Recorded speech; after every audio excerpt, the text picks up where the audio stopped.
Welcome to the Union Jews podcast.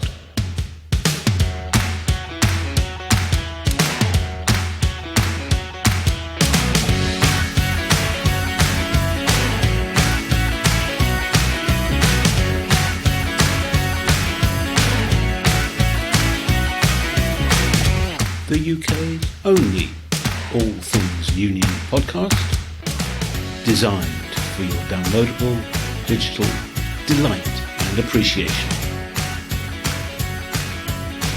In this episode, social partnership is not a theory, it's a way of life, says ACAS chair Clare Chapman in an exclusive interview.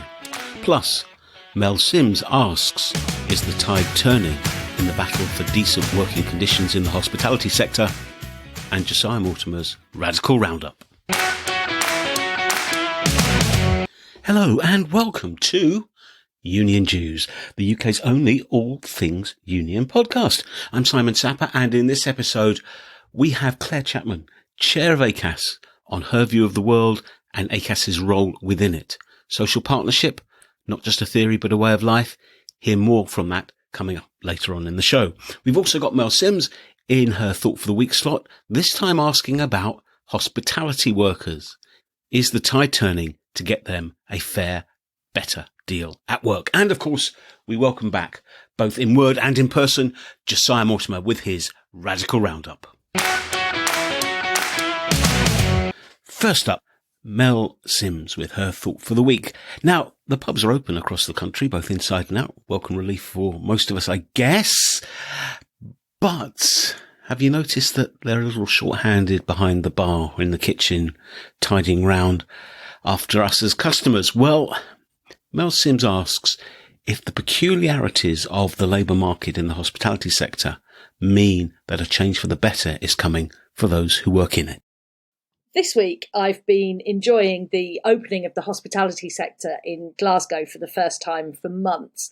And I've even been to the pub, which has been really exciting. But while there's huge pent-up demand for hospitality from customers, the sector is in real crisis with regards to staffing. And I think that presents unions with some really interesting challenges and opportunities. What we've seen in the UK, very similar to the US, is a whole sector try and recruit both front of house and back of house staff all at the same time, and the inevitable pressures that that's put on labour supply. But in the UK, we have two additional pressures.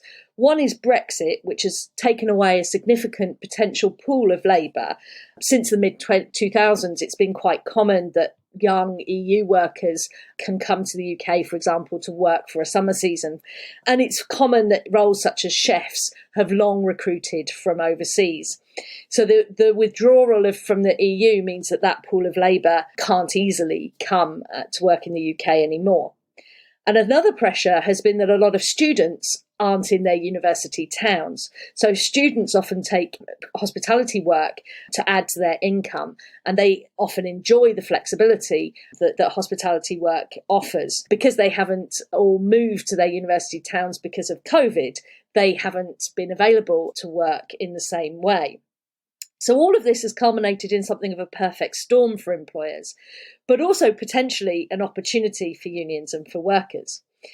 Unions in the sector have been campaigning about a number of issues for many, many years, including 0 hours contracts, other forms of ultra-flexible work arrangements, low pay, problems with sexual harassment and abuse, and generally poor working conditions. And it's certainly true that it's a sector that has some of the most flexible work and the lowest pay across the UK economy. And employers have historically had a ready supply of labour that allows them to largely ignore those kinds of calls for improving working conditions across the board, and to ignore some of the campaign work that unions and other campaign groups have been doing in this area. I think it's an interesting time to ask the question, is the tide about to turn? And I can certainly see pressures in that direction. It wouldn't all even require spending lots of additional money, which I think is interesting. And I think there might be scope for employers to differentiate themselves in the local labour markets by offering small and incremental changes to some of those wider issues, such as shift flexibility and things like that. I'm certainly hoping this is a moment where the combined pressures mean that employers really look at how they can improve their employment practices across the sector as a whole. Many thanks indeed for that, Mel. Thoughtful and thought-provoking as ever. And of course, although we tend to think of pubs, bars, restaurants when we talk about hospitality, it is a very broad sector. It includes travel, tourism, recreation, and so on. And you can just walk down any high street at the moment in Britain and you can see by all the closed up business premises just what an impact COVID has had on this sector in particular, and of course for the people who work in it as well. And as regular listeners to the podcast will recall from a previous episode, Usdaw, the Retail Workers Union, is spearheading the Save Our Shops campaign, which has as its objective the rescue and revitalisation of the UK High Street, of course, including the many hospitality outlets that you'll find along it. And that can be accessed by going onto the Usdaw website at usdaw.org.uk. Now to our special guest for this episode, Clare Chapman. Clare is chair of ACAS, the Advisory Conciliation and Arbitration Service. She's previously had stints as HR director of BT and Tesco, sits on a number of boards, and is the first ACAS chair from a business background for quite some time. You'll recall her immediate predecessor was Brendan Barber, formerly General Secretary of the TUC. And before Brendan, there was Ed Sweeney, who came from the finance union sector. And before Ed, there was Rita Donaghy, who came from what is now Unison. So an ACAS chair with a business background, you have to go back quite some period of time. So how is the organisation dealing with the challenges of COVID, both in terms of the services it provides and the people who provide it? What is the future for arbitration, conciliation in the UK economy, with fire and hire being kind of an extended flavour of the month amongst certain employers? How can ACAS live up to its strapline of being devoted to making working life better for everyone in Britain? Well, sit down, pin your ears back. We've got a fascinating 25 minutes or so coming up with someone who is arguably in one of the most influential IR positions in the country. Clare Chapman, chair of ACAS, thank you so much for spending time with us on the Union Dues podcast. You're very welcome. Well, thank you for the invite. In fact, I listened to the last podcast that you did with Brendan Barber around ACAS, and I found it informative, both about the man and about the organisation. So really happy to participate. Well, that's great. Well, that Unions 21 podcast that sets quite a high bar. So let's try and hit that. And I suppose the starting point has to be inevitably COVID and how that has impacted on the work of ACAS, both in terms of keeping the service going and in terms of the issues that ACAS has had to deal with. And what are your reflections on that period of the pandemic, which of course saw you come into the role? I recognise that. For sure. Well, I'll make a general point and then some specific points about ACAS. I think probably, as we've talked about before, Simon, with regard to other organisations we've worked with, I think the pandemic has been a very harsh teacher. I think it's seen big shifts in how we all live our lives. But as often is the case, I think tough times often bring out the best in people. And what I've seen more generally is quite bold experiments as new ways of working almost became everybody's business. And I think as I reflect on ACAS, that's equally true about ACAS. We saw a very, very sudden and sharp increase in demand of services. And just to sort of put some scale to that, last March, we were initially running a helpline of around 3,500 calls a day, and that shifted to about 15,000 a day. So you can see that at a time of strain, people were looking to ACAS to find answers at difficult times. And we'd moved from, I think, about 5% of home working to 100% in 1 week. And I mean, again, when I look at the coverage of individual conciliation, that increased by about 100,000 people as well. So, you can see that what the organisation had to deal with is what the countries had to deal with writ large. And I think that probably the big story of ACAS is that we've coped very well. We managed those spikes in demand, and to everybody's credit, I think the focus remained on how can we learn quickly enough in order that we can respond to that very, very significant increase in demand. Yeah, that sort of agility factor is really, really important in keeping services going, because, of course, I mean, ACAS itself will have had a number of staff who were unable to work as they normally would because they've either got COVID or they're shielding or they're impacted in that way. And it seemed to me, as an outside observer, that people resort to suppliers that they know and trust. And ACAS is a really well-established, trusted brand. So whereas people may have just kind of casually gone online pre-pandemic and thought, where can I get employment advice? They will want to go to a trusted source. And it seems from what you're saying, well, either that was the reason or there was some other reason, but nevertheless, ACAS has had, I hesitate to use the phrase a good pandemic because there's not much that's been good about it, but it's been able to continue to provide really good services at scale. Yeah, it's interesting reflection. I concur. I think, what staff and managers have told us sort of over in the focus groups we've done recently is that they've appreciated the increased autonomy. They've liked being trusted to respond to new customer needs. And there's something about the flatter hierarchies and the sense of empowerment, which people are now saying to us, let's make sure that we don't lose that. What we can't continue to do is operate under sort of emergency circumstances. We've got to find a way of making this very sustainable. And I think, as came out well in your podcast with Brendan, I think the investment in technology at ACAS has been happening over a number of years.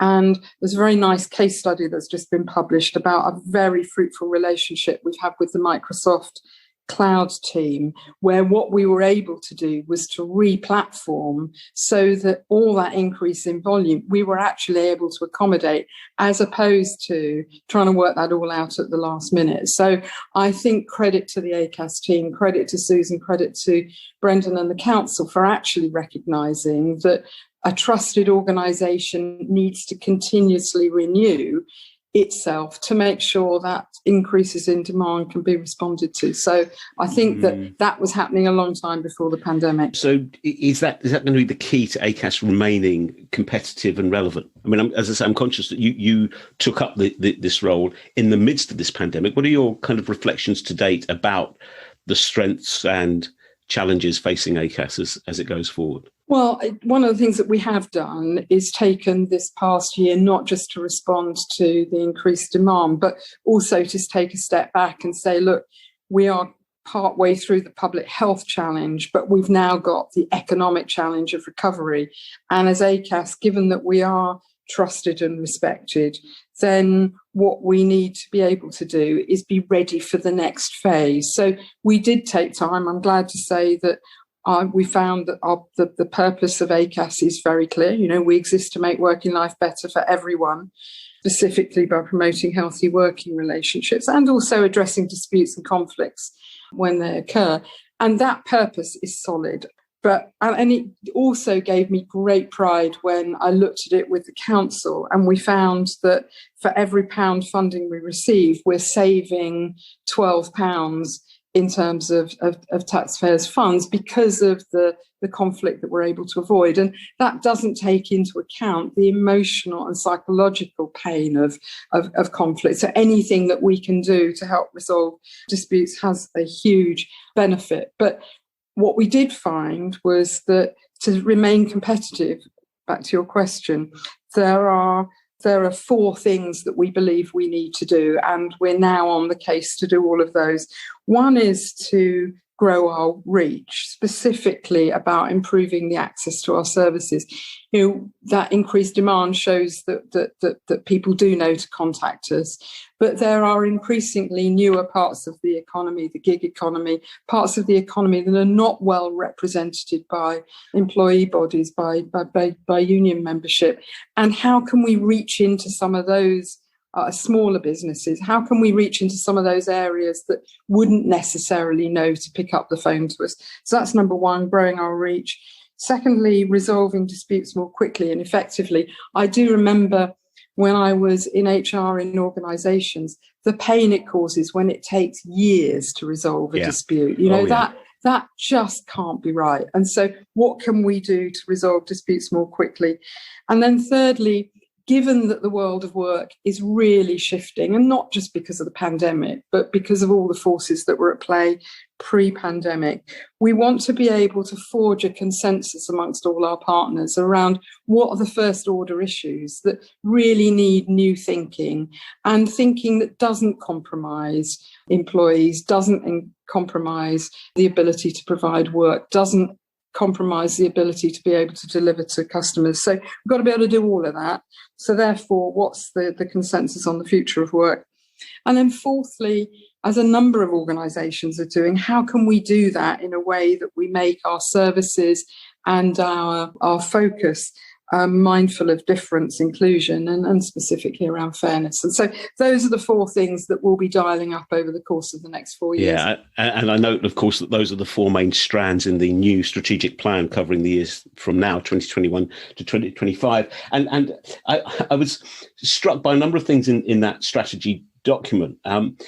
Of course, ACAS is facing a particular challenge in the sense that it sometimes calls itself a workplace expert, but of course the whole notion of what is a workplace is changing dramatically. And I noticed in your introduction, Claire, to the 4-year plan, you spoke about the historic opportunity of ACAS to shape the future of work. And that I agree, there is a historic opportunity, but ACAS is not the only player or even the dominant player in the game. So where is the beverage principle or the beverage persona coming from?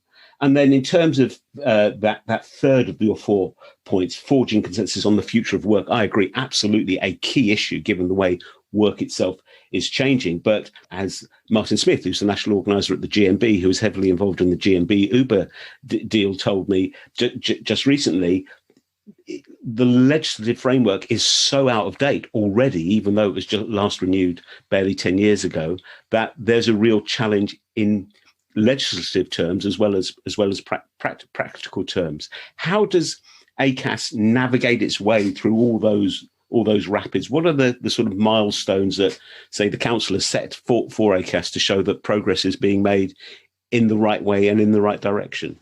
Yeah, again, a lot of points made there. I mean, my apologies. Apologies. But I think you've laid out the territory well. I mean, the first point I'd respond to is I do think that ACAS is a dominant player, and I do think that brings responsibilities with it.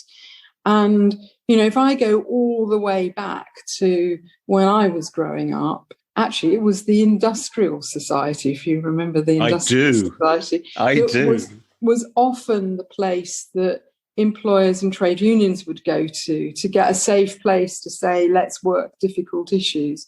And then I think that became the Work Foundation and it strikes me that at a time that's such a big inflection point, having ACAS as a trusted body to bring together social partners in such a way that we can both agree what are the first order issues, and then how are we going to respond to those in such a way that we can be proud for the next generation that it wasn't a set of unhelpful compromises that got us to a place, but actually it was rethinking. And if I was to give an analogy, Simon, the reason I am optimistic that can happen, I do remember, when I was in health, and it was at the time that Patricia Hewitt was Secretary of State, and a lot of reforms were going through, and there was a recognition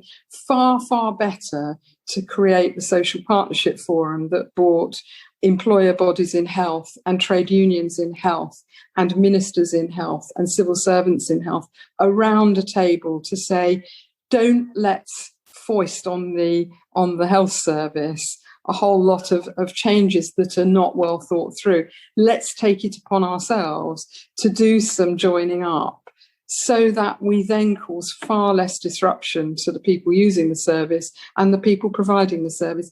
I do sense that at this historic moment that there is a role for ACAS to bring parties together in such a way that says, let's truly use the world's best thinking to work our way through this, as opposed to we just fumble through it. I love that idea, Claire. I love that the way you phrased it, that it's not a question of creating unhelpful compromises, but creating genuine consensus. And of course, the social partnership model that underpins ACAS, as it does for a small number of other bodies, such as the Low Pay Commission, in which we've both had involvement. I mean, I imagine that is a crucial structural point to delivering that sort of vision.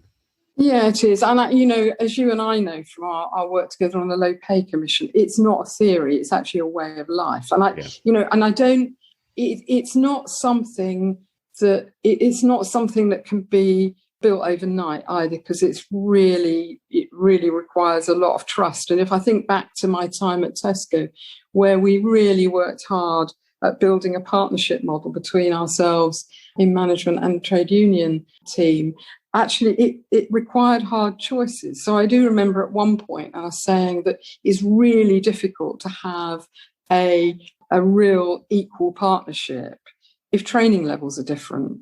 So we agreed that what we would do is joint training between trade union officials and managers at Tesco, because at least that way we could face into the situation that we were looking at with a shared language, with a common set of beliefs, and with good data. And I think that one of the new challenges that I think is really evident with ACAS is the ability to share our data, because my goodness, ACAS has got some very big data around what workplace needs are. Share that data with social partners in such a way that they can use that to help them adapt their services in the same way that we're trying to do with ourselves. Yeah, indeed. I mean, if we take those principles, which I think are axiomatically, beneficial and value add and agenda setting, and then we look at, say, specific areas of pressure in the industrial landscape, such as fire and rehire practices. Now, I know ACAS was asked by the government and delivered a really comprehensive review of the history and the use of fire and rehire, and I commend that to all listeners if you want a really comprehensive insight into what is actually happening as opposed to what the headlines are happening. But nevertheless, that is how would the principles we've just discussed, how can they be brought to bear on fire and rehire situations where you could argue it's symbolic of a failure of investment, a failure of communication, an intense pressure that employers feel they have no other way to respond to? Yeah, well, talking specifically about where the tensions are, I do remember at the beginning of the pandemic, ACAS, the TUC and the CBI came together, and, the very difficult subject of redundancy, some guidance was put together jointly, which showed that there are many, many, many things you need to do before you consider redundancy, and these are some of the ways through it. And it was a genuine attempt to say redundancy may be the outcome in some circumstances, but there are many things to try before you get to that point. And it was a way of trying to help organisations and people work their way through this. I think fire and rehire is another example of this. I think that it's clear that it's completely unacceptable to use threats of fire and rehire as a negotiating tactic. Completely unacceptable. But there, as ministers are describing, there is a role when all other avenues may have been exhausted, particularly if it helps to protect jobs. And I think it's where where ACAS and the social partnership model can really play out is let's tease through all the things that you can do that means that you don't need to use fire and rehire. And also let's put the guidance that shows that if the bottom end of the labour market are using it as a negotiating tactic, then let's do everything we can to establish practices that shows that that is completely wrong. Right. I mean, a part of what came out of the review of the literature and the review of the practice of fire and rehire that ACAS carried out was that in some cases there's a view that actually there isn't time to exhaust all these avenues. The economic circumstances or commercial circumstances are too desperate. On the other hand, as a negotiator, I've heard that argument used when the pressure is not actually, it's self-imposed pressure in a way. Nevertheless, are there things that you think unions could do to improve the speed of decision making in those circumstances? Yeah, it's interesting, isn't it?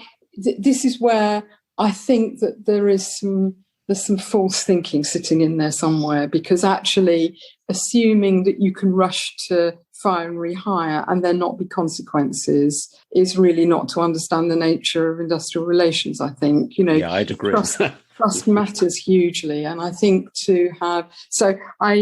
I'm glad that ACAS has been asked to produce some guidance on how employers can explore options before considering fire and rehire, because I do believe that there is a lot to do.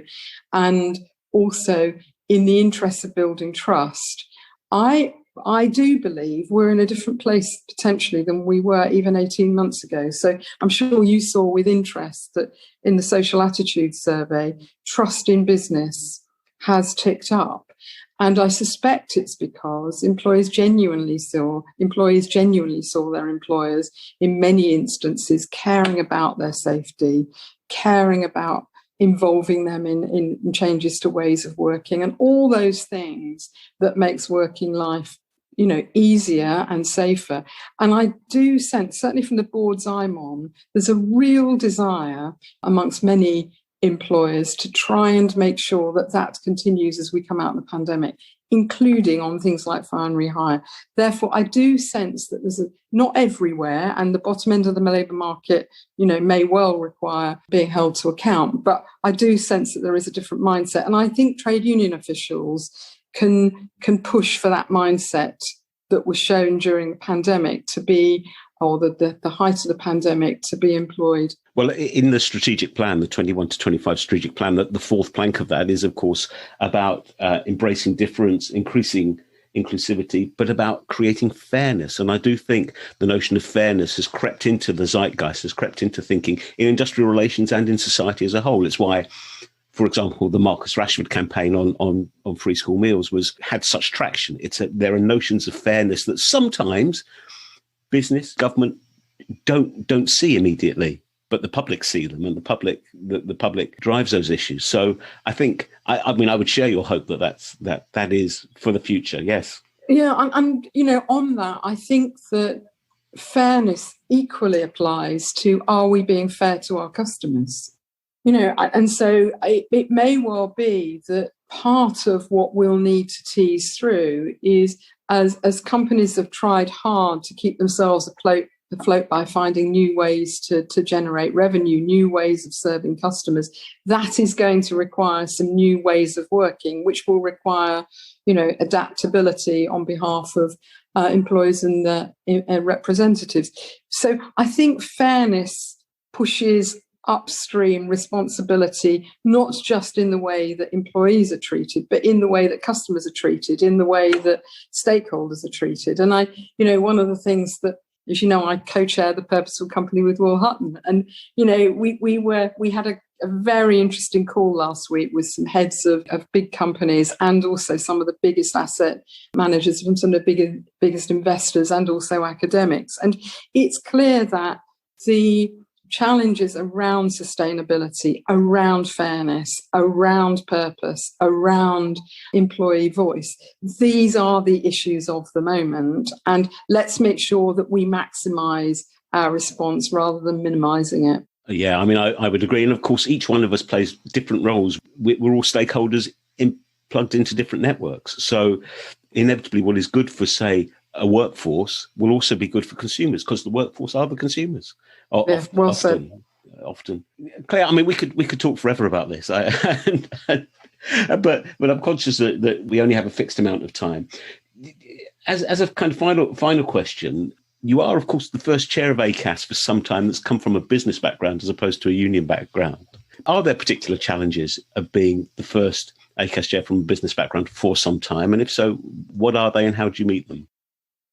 Well, in many respects, I think we've probably touched on that earlier in the podcast. I mean, I suspect that in terms of mindset, if you had Brendan and I on the phone right now, it'd probably be quite difficult to work out who was from business and who was from the trade union movement. I mean, because partly what you're looking for is people that understand the tensions right across the value chain and work hard with good intent to be able to reconcile some of those differences. That's what Brendan helped me to do when I was in the HR role in Tesco.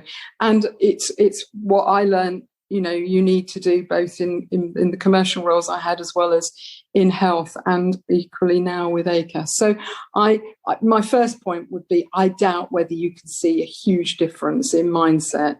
But one of the things that I do think I can bring that I do for where we are right now in ACAS is useful, is I do understand the business environment. And as we're trying to improve our reach, resolve disputes more quickly, and really forge a consensus on the world of work, I think that it's at a time when having those relationships within business is a helpful way of bringing the right people to the table.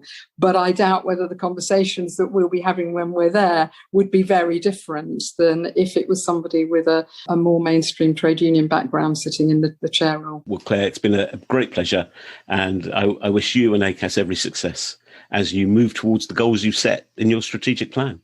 Well, thank you, Simon. And actually, I'm just going to use this moment to put a huge thanks out to everybody who works for ACAS and all our relationships with our social partners. You kindly gave me the opportunity at the outset of the podcast to say, what had gone well within the pandemic with regard to our services. And that is down to the hard work of everybody that puts their shoulder to the wheel for ACAS. So huge thanks. Well, I do hope you enjoyed that, listeners. I think Claire is always good value, and especially given her role, such an influential role in industrial relations, employee relations in the UK, always worth talking to and worth listening carefully to what she says. I was very encouraged by her commitment to social partnership. ACAS, of course, run on a social partnership model between business, academics and union representatives. Great to hear the confidence and optimism about the role of ACAS going forward, about how effective it is in terms of saving money through resolving or avoiding conflict, although that kind of rate of return, £12 saved for every pound spent, similar sort of economics as Union Learn, wasn't it? And it didn't do Union Learn any good. But also the belief that ACAS is a force for good and is a very powerful force for good. What's one quote? I just noted it down as I was chatting to her. I do sense that at this historical moment, there is a role for ACAS to bring parties together in such a way that says, let's use the world's best thinking to find a way through this. No doubt ACAS sees itself justifiably as a big hitter in this area. Also some good, principled stuff. It's completely unacceptable, I think Claire said during that discussion, didn't she, to use threats of fire and rehire as a negotiating tactic. We wouldn't disagree for a moment, would we? I mean, there are some points of divergence, of course. The stuff that Claire was quoting from the social attitude survey about building trust with employers, that doesn't match the stories that I hear that we've heard on this show over the past series or so about employers not always stepping up to the mark in the way they should during these very difficult, unprecedented pandemic times. But the ACAS view of the world is one that is very relevant for anyone who's involved or interested in industrial relations in the UK at the moment. And we certainly got a clear view from Claire during that discussion. Now it's time to welcome Josiah Mortimer back to Union Jews. Welcome, Josiah. What have you got for us this week? Thanks, Simon. First up on this week's Radical Roundup.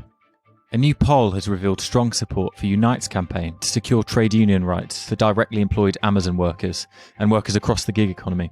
A poll of 2,000 UK workers conducted by Survation reveals that the public view Amazon workers as key workers by a margin of 2-1.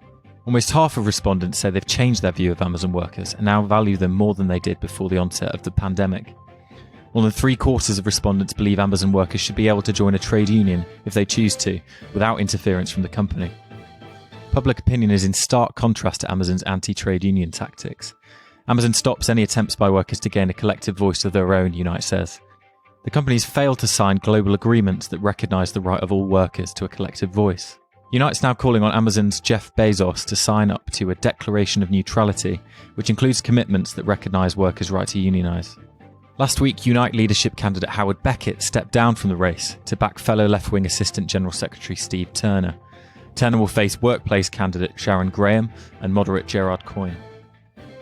Next, we're seeing the return of protests to politics in the UK. Trade unions, climate groups and social movements will march on Parliament this weekend for a national Unite Against the Tories demonstration. The protest is organised by the People's Assembly and backed by the Fire Brigades Union, Bakers Union, National Education Union, Extinction Rebellion and many other leading activist organisations. Thousands are set to protest against what they call a corrupt Tory government, calling for faster action on the climate emergency, an end to the policing bill and a ban on fire and rehire tactics by companies, among 12 demands. In Parliament this week, Labour has demanded that all workers be given the right to flexible working ahead of the lifting of restrictions, amid rumours of a planned government consultation on flexible working. On Thursday, Number 10 said the government had no plans to introduce a right to work from home. Labour's Deputy Leader and Shadow Secretary of State for Work, Angela Rayner, has demanded that the government set a default presumption in favour of flexible working, rather than just the right to request it. Labour says the right to flexible working will help people enjoy a better work-life balance after the pandemic, save time commuting and spend more time with their families. The government dropped its promised employment bill, which Labour argues should have been an opportunity to legislate to guarantee flexible working rights.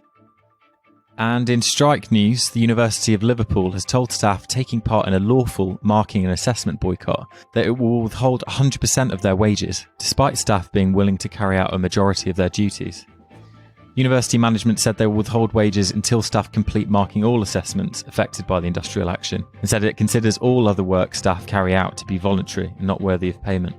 Members of the University and College Union began the boycott last Friday in a long-running dispute over the university's decision to sack 24 staff from the Faculty of Health and Life Sciences during the pandemic. Staff previously took part in 3 weeks of industrial action, which ended last week. The UCU says the university's withholding of pay is egregious, with the marking boycott coming after 90% of members who voted in a ballot backing industrial action to fight the university's plans to slash teaching and research jobs.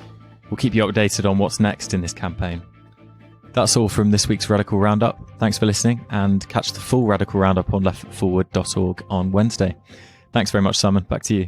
Well, thanks very much indeed. Josiah, some really interesting nuggets in there as usual. Liverpool University. Oh my word. Come on. I mean, this is not the way to resolve a dispute with UCU members. Honestly, I mean, it's a bit like taking like a small smouldering heap of stuff and pouring some paraffin on it. It's just, please think again. And that People's Assembly demonstration. I mean, that's interesting. As we emerge from the pandemic and we get back into the habit of demonstrating, that's one thing. But also, if you look at the people who are participating and leading the roll call in that demonstration, it's a really quite a comprehensive coalition of organisations. And if that range of organisations can collaborate on organising a demonstration, what else may be possible, may be necessary as we go through the coming period? Well, we're nearly out of time for this episode, but there's just time enough for me to let you know that there's a companion blog that accompanies this episode, accompanies every episode. In fact, you can find it on the makesyouthink.com website. You go over to makesyouthink.com, look in the blog section of that website. You'll find it there at the top of the queue, gives you all the background information, the signposting, the links that you need to follow up any of the issues that we've discussed over the last half hour or so. If you want to get in touch with the show directly, you can email us at unionjews@makesyouthink.com. You can find us on Twitter at JewsUnion. Please do join the conversation. We'd love to have your input. And special thanks to a couple of listeners who were very public in their comments and appreciation for our last episode, the special with Martin Smith of the GMB talking about the Uber deal. Jennifer McCary particularly said the show was definitely worth a listen. We agree. Why wouldn't we? And Michael McNeil described the conversation as insightful. So My thanks to Jennifer and Michael for those positive comments, and please do feel free to add to them yourself. If you could rate the show on the podcast platform of your choice, that would be very much appreciated. You can also, of course, subscribe to the show from that self-same platform, and you won't miss a single episode going forward. Union Jews is part of the Labour Radio Podcast Network, which is a portal through which you can access over 100 union-related shows from across the world. You can find them at labourradionetwork.org. Do pay them a visit. So my thanks to Clare, to Mel, to Josiah, and particularly to you for choosing to spend some of your valuable time in our company. It's been great to have you along. We'll be back with the next episode of Union Jews in a couple of weeks, around about the 6th of July. But if you can't wait and you want more trade union podcast pleasure, then you might like to check out a couple of unions podcasts that I've had the privilege to help out on. That's the Royal College of Midwives, rcm.org.uk. They're on their 6th episode now, and launching next month will be a new podcast from the Prison Officers Association, poauk.org.uk. Now, obviously, both podcast series are directed at the membership interests of the unions in question, but just let me reassure you that you don't need to be a midwife or a prison officer to get something out of those two podcast series. Both of them well worth checking out. So until the next time, do stay safe, look after yourself, let's look after each other, and I will see you next time on Union Jews. Bye for now.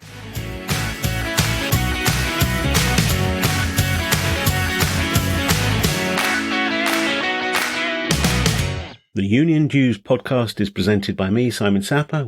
It is a Makes You Think production.